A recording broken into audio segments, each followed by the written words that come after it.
So I got to test out the FX2, and it's time for some real honest thoughts. And I think I'm feeling the way that most of you are probably feeling right now too.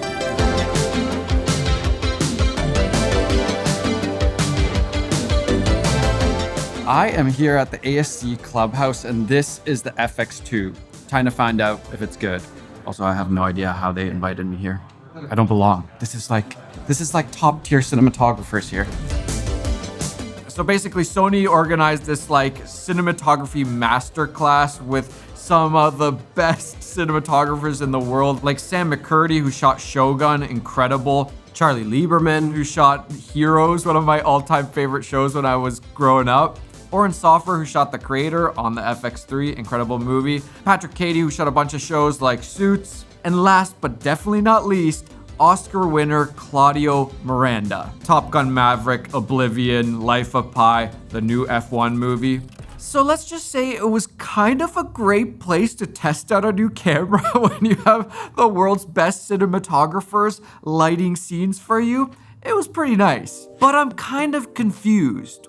Why are we getting another entry-level FX camera? Why is it taking so long to get a Mark II of the Sony a7S, FX3, FX6 sensor that we all love so much? And so when we get something like the FX2, we're all kind of a little bit disappointed. And I think rightfully so. It's been 5 years and I'm still shooting on the exact same sensor, only the body shape has basically changed. It's almost like they haven't quite realized how much we like this sensor, and instead they give us stuff that we don't really want or need. And I don't even think it needs to be any like crazy big updates. Like if the FX3 Mark II sensor had open gate or higher, better bit rates, maybe more dynamic range or built-in ND filters, any one of those updates in the FX3 sensor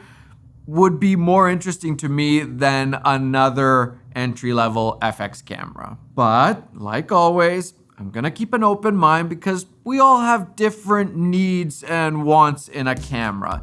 And honestly, for me, when I first heard about the FX2, it really comes down to how much do I like the image. If the image is very close or better than the FX3, then that's a huge deal. If it's not, well, it won't be for me. What about this right here? Well, okay, it's not really exciting because it's been around for ever since I started in the film industry. The F50 is not changed. what is it? It's a hazer. It's like a $5,000 fog machine, but it's worth it because the particles of the haze is invisible. You know, you go to Party City and get like one of those cheap hazers. It's just like a little cloud, and then you waft it, and then you see all these like particles floating around the frame. No, not this guy. Not a $5,000 hazer. The F50. So this is the Ferrari of hazers. Oh, absolutely. Well, it's actually more like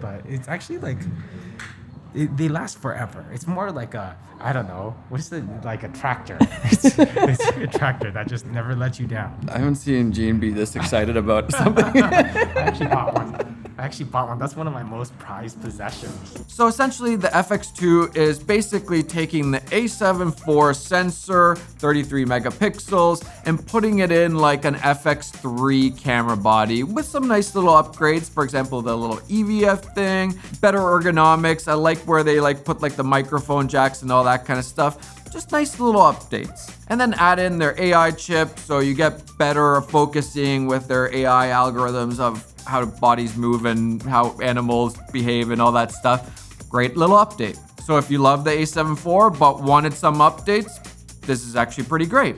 I'm a big A7 IV fan, but I don't think the A7 IV is as cool as it once was in terms of the camera landscape. So I think that this stuff that's on the FX2 maybe makes it still kind of relevant, but not the best anymore. But for somebody like me, or like Patrick, who uses the A7 IV both for photo and video, I think FX2 is probably. I think that it's so easy to see it as a weird camera that doesn't belong, but at the same time, I think there's a specific subcategory for which it just kind of checks all the boxes. and all it had to do was not be too expensive. Ryan, thoughts? Overall, I personally think it's a pretty needed implementation of the FX line. I felt like the FX line in general has been a good bulletproof, do-it-all, all-around camera in almost every single way, but the moment you have to do something with stills with it, it just feels like a compromise. Two things that I actually like a lot. One is the Big 6 monitor information. So you can just hit the home button, you get like the most important information on the monitor. And then you could have an external monitor that you're viewing from, and then you have the Big 6 on the camera monitor. That's great. Also, they added 2 mounting points on the bottom for tripods and whatever you're mounting to, so it's not swinging around. That's very nice. Now, at first glance, you might be like, oh, more megapixels. 33 megapixels is so much better than 12 megapixels, but not so fast. Adding more megapixels actually has a lot of downsides, and this is where I kind of have a problem with these hybrid cameras, where you start sacrificing kind of on both ends because you're trying to do both in the same camera. And honestly, I just want a camera that does video really, really well. So with more megapixels, one of the worst things is rolling shutter gets worse. And the rolling shutter is so good on the FX3, it's not global shutter, but it almost feels like a global shutter.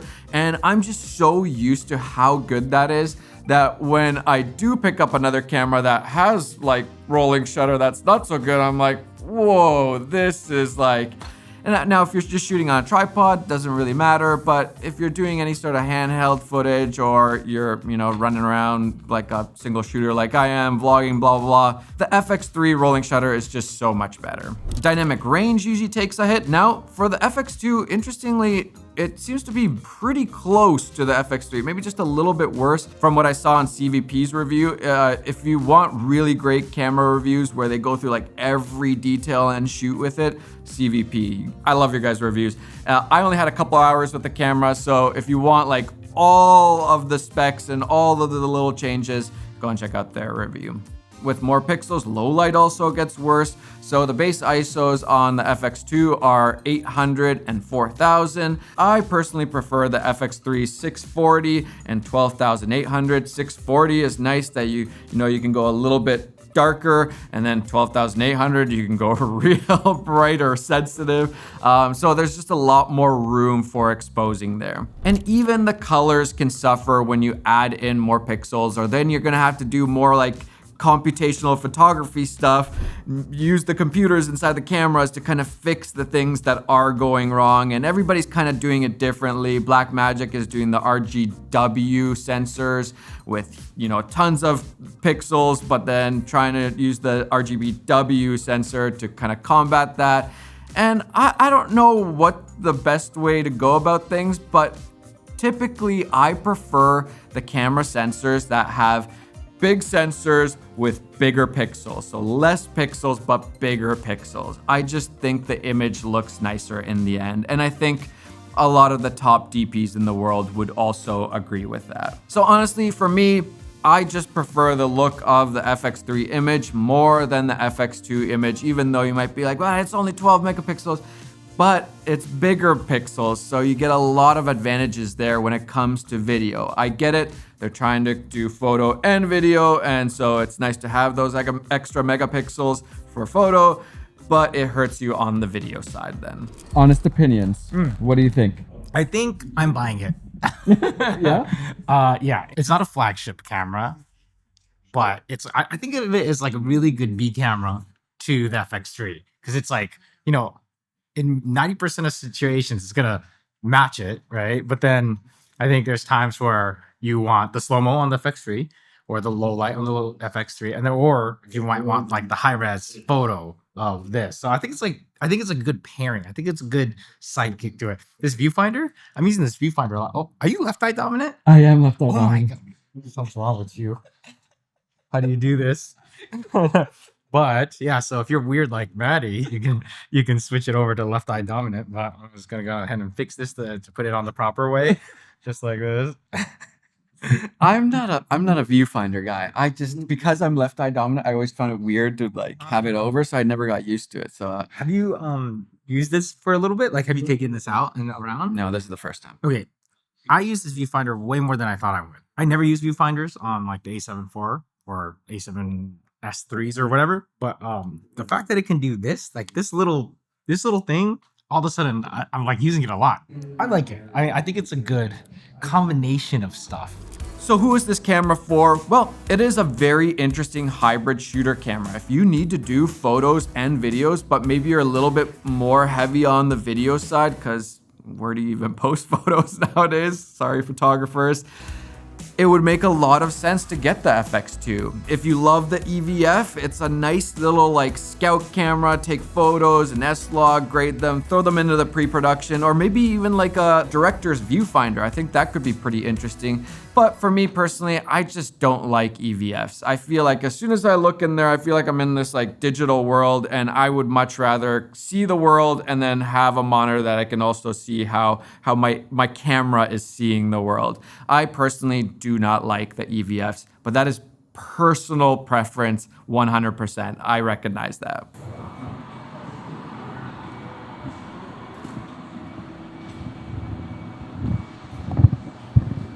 It's all fake.